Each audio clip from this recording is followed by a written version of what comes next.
Mm. Oh, I got to burn some of the holy Ishans to this. Willie Lynch prophesied the end of white supremacy. Willie Lynch, did you know? Did you know that Willie Lynch prophesied the end of white supremacy? Yes, he did. And it's in How to Make a Slave, or Let's Make a Slave, if you want to be a little more proper. You understand? Let's Make a Slave. The Willie Lynch papers, letters. You understand? And Let's Make a Slave. And we just uncovered this.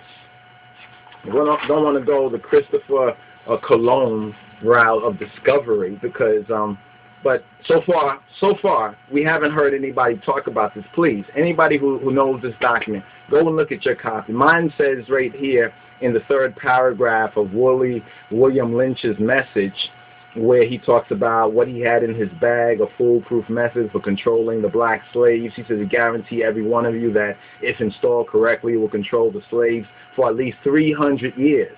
Get that? For at least 300 years. And then when you go to the end of this speech by William Lynch, there's an editor's note. And the editor's note says that this speech was delivered by a white slave owner or slave master named Willie Lynch, or more properly, William Lynch, or Bill Lynch as well, right? And so it says this speech was delivered by a white slave owner, William Lynch, on the bank of the James River in 1712. Do you see what is going on currently? We have our first so-called black African-American president. I say so-called, not because we doubt whether he's black or whether he's an African-American. It's not because of that, but because there were other Negro or black presidents. That's just an open secret right there. Go check it out. But here's what's significant. In this particular speech of Willie Lynch that was delivered on the bank of the James River, a couple of years, more than a couple, maybe it was about 7, 6, 7. I got to get the year that the Queen of England came to America, and she came for the 400th anniversary of the Jamestown colony in Virginia. And this is the same place, the same area that this is talking about for its 400th anniversary. So that's 400 years. Now, what Willie Lynch is saying here is that this method for controlling the black slaves, the lost sheep of the Beit Israel, if it's installed correctly, and we can see based on what is written in this document that it was, quote, installed correctly, that it will do what? It will control your black slaves. It will control the slaves for at least 300 years. So when we now do the math, 1712 plus 300 equals what? Take a pen and paper if you have to. Please do this math. Because the correct answer is 2012. 2012. 2012 is next year.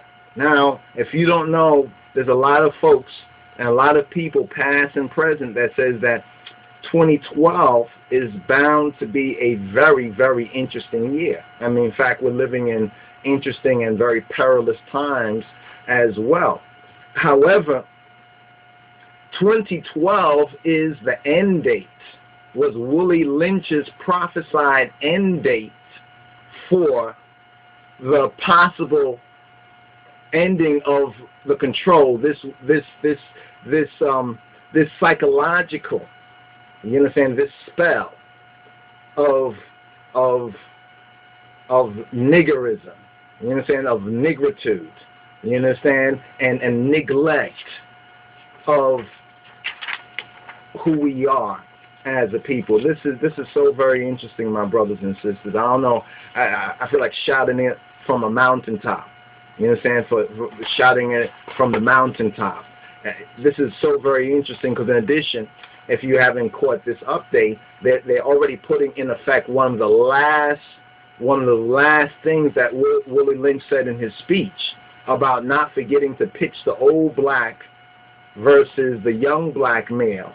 and the young black male versus the old black male, and using the dark-skinned slaves versus the light-skinned slaves. This is what this 2012 election is all about. Think about it for a moment. Think about, we have a Cain here, right? And when Obama ran before, he ran against Mac Cain. Now, the possibility is very likely that he's going to run against Cain. And this Cain is a black man who is totally apathetic or unfeeling or uncaring to the plight of the poor. He looked at the Wall Street protests, and he thinks corporations and in America and the rich, you hear this thing going on a lot. And I was even watching the 700 Club with Pat Robinson, and they're talking about this, how they're against the taxes, raising the taxes for the rich. You understand? Saying that this will destroy the ability of America, or the rich are the ones who create jobs. The rich are the ones who create wealth. What's Shaitan? That's a lie. What you mean the rich create wealth? No, the rich are able to either control, take, or steal wealth. You understand? Are able to get their hands, the majority of them, not all, but the majority of their greedy hands around the wealth. And then they sell the poor people the lie about they create wealth. They create wealth. Can you believe that? In the history of the world, we have a particular class of rich people who are under the delusion that they create wealth. They create wealth. Then they add to that illusion another illusion that they create jobs. Well, if you're talking about America, we know how this creation of corporation began. It began with let's make a slave. It all began with let's make a slave. And here's the ironic thing, is that they're marching on Wall Street and the protests to occupy Wall Street and pray for those people and many of our brothers and sisters down there in that, as well as the 1,500 cities around the world, because this thing is almost like I won't call it a virus, but in a sense, it's become like it's like a spirit that's upon everyone, and they're trying to demonize the media. It's trying to demonize these people. Some of them who are half awake. See, some of them are just waking up to it because many of them have lost their jobs, they've lost their homes, they can't get they have all these student loans. They've been watching a lot of these documentaries and videos. Now they really know the half of the story that they didn't learn in school. You know what I'm saying? They could have just saved their money and basically bought a lot of these videos and books and really read and taught themselves things. When you look at a lot of the people who are the so-called big job creators in the mainstream of society, the majority of these folks did not graduate from college. Some of the people who are earning some of the top salaries and have actually can be called creators of something. Even if you want to say the late Steve Jobs and others, you understand? Even Bill Gates, he dropped out of college, and even some of these other people, they went after their dream, their vision, because you have to remember they wasn't really subjected to this let's make a slave. You understand? They wasn't subjected to this. You understand? But that's just one of the things I wanted to comment on. So when you hear this lie, about the rich, are the ones that create wealth, don't believe the lie. They don't create wealth. The wealth is already here. The wealth is given by God. You understand? The wealth is created by God and given by God. It's not these people creating wealth like they are making wealth. They create money. You understand? They print money. They create illusions of what is delusively considered wealth or prosperity. They create this false image. But you know what's so very interesting? The 2012. Let's just deal a little bit more. We're gonna touch on the rich, because the rich is, well, let's touch on it now. We'll touch on it separately. You understand? We'll touch on it separately as well, because we're gonna try to keep this on message and straight to the point. Now about the 2012 thing. This is about 2012. Before we go on with this next part from James. So, you know, get your Bibles, have your pen and your papers. We're going to go to James, right? James chapter 5. James chapter 5. But let's just deal with 2012, the let's make a slave. For all the time that many of us have been looking at this document, you know what we haven't done, many of us? And I didn't do this before. If someone else did it, I'm sure they would have put it out. Once this word gets out there, you're going to hear a lot of others also going, checking it out, hopefully, and putting out or hearing what we're saying and accepting the truth of it and putting it out. But Willie Lynch, William Lynch, because I shouldn't call him Willie. It's not like he's our buddy. You understand? Maybe in the pejorative sense and not even then. Some of y'all get it, right? But William Lynch, or Slave Master Lynch, he said that his technique, this foolproof technique for controlling black people, who he referred to in this document as niggers and as slaves, not niggers, not niggas, as niggers and as slaves. He says that his foolproof method, if it's installed correctly, if the Negroes are suitably breaking the man. So now you hear people say, you need to man up, and you need some man training, right? Okay, yeah, black man, we do need all of that.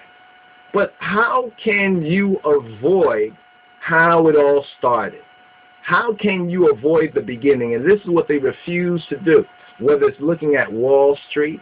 You know, on the wall of, you know how Wall Street got its name. We talked about it before, but if you're watching this for the first time, we'll just give you a refresher how Wall Street got its name. Wall Street got its name because it was the wall on which they lined up and paraded and felt up and inspected their teeth and their body parts to find out whether they were healthy, men, women, and children, where they bought and sold in stocks and bonds. Don't you get it? In stocks and bonds. In stocks and bonds, our ancestors, who were the lost sheep of the house of Israel, who were the black sheep of the family. That's how Wall Street got its name, and that's how this whole falsified and calcified so-called economic system that's breaking down right in front of our eyes. You see, they don't want to tell you the truth. You see, the real truth is that the origination of the Wall Street system began with slavery. Front and center, put a big fat period there. That's how it all began. And then because it was successful with enslaving the lost sheep of the house of Israel, the black sheep of the family, they were able, over time, of course, to export many of these man-breaking, slave-making ideas to other nations and to other peoples and to other cultures around the world. You see, it's always the so-called black man, and when we say generically the male and female, in America, who's making anything that really reaches on the soulful level of the people, especially the music and certain aspects of the culture, positive and unfortunately negative aspects of black pop culture that resonates with all people around the world. All people around the world. Most recent example, of course, is hip-hop. You understand? Another example, a little previous to hip-hop, you understand, but a little less noticed, was Rastafarianism connected with the whole holistic, organic culture. Yes, Rastafari was the progenitor, you understand, of the whole organic, eating less meat or no meat and dairy and red meat and the herbs and the alternative so-called lifestyle, as far as, a note on that, because a lot of things go into the alternative category that we say fire bun. Without apology, fire bun. Some of the reggae artists have had to, step down a little bit or back up a little bit because, like, the homosexual agenda. I mean, that's also part of it too. You understand? And stay tuned when we touch on U.S. slavery and child abuse. You see, you know, U.S. slavery and pedophilia. You understand? U.S. slavery and human trafficking.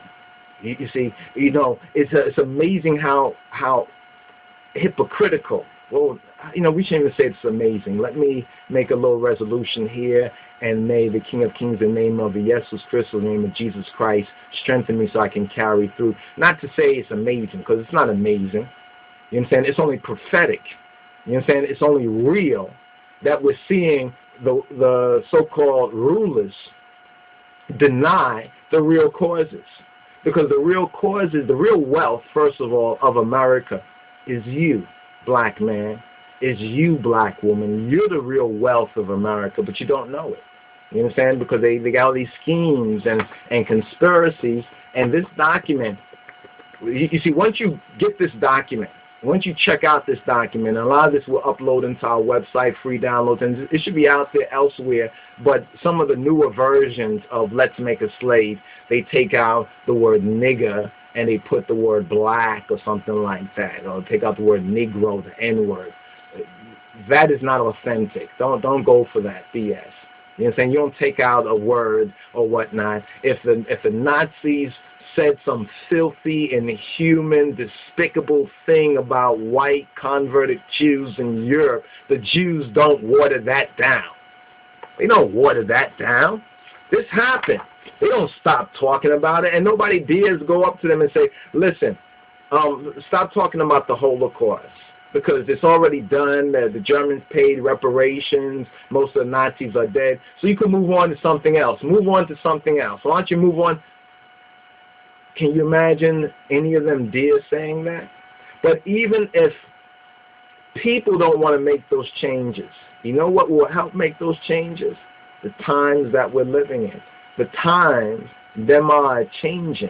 You know what I'm saying? The times, them are changing, massa. Bottom rail on top, massa. Bottom rail on top. Now look at this election coming up. 2012 election. Look at what William Lynch said in his letter, that's the introduction of Let's Make a Slave. He said this method will control your black slaves for 300 years. When did he say that speech? You understand? When did he deliver the speech? He delivered it on the banks of the James River in 1712. Do the math. 300 plus 1712 is 2012. So we can say this document, we're on the eve of having two Negroes, one black American, one African American, the black versus the African, the old man versus the young man, the light skin versus the dark skin, or vice versa. Isn't this interesting? And there's more you need to know. But 2012 is significant because Let's Make a Slave also prophesizes 2012. Go check it out for yourself. More to come. Stay tuned. Don't go nowhere, my people.